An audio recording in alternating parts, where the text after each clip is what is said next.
ভিডিওটি হচ্ছে 2-3 মাস আগের। কোনো এক অন্নপ্রাশন বাড়িতে যাওয়ার জন্য রেডি হচ্ছিলাম।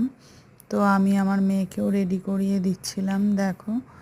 কিন্তু মেয়ের মুখে কোনো হাসি নেই, কারণ হচ্ছে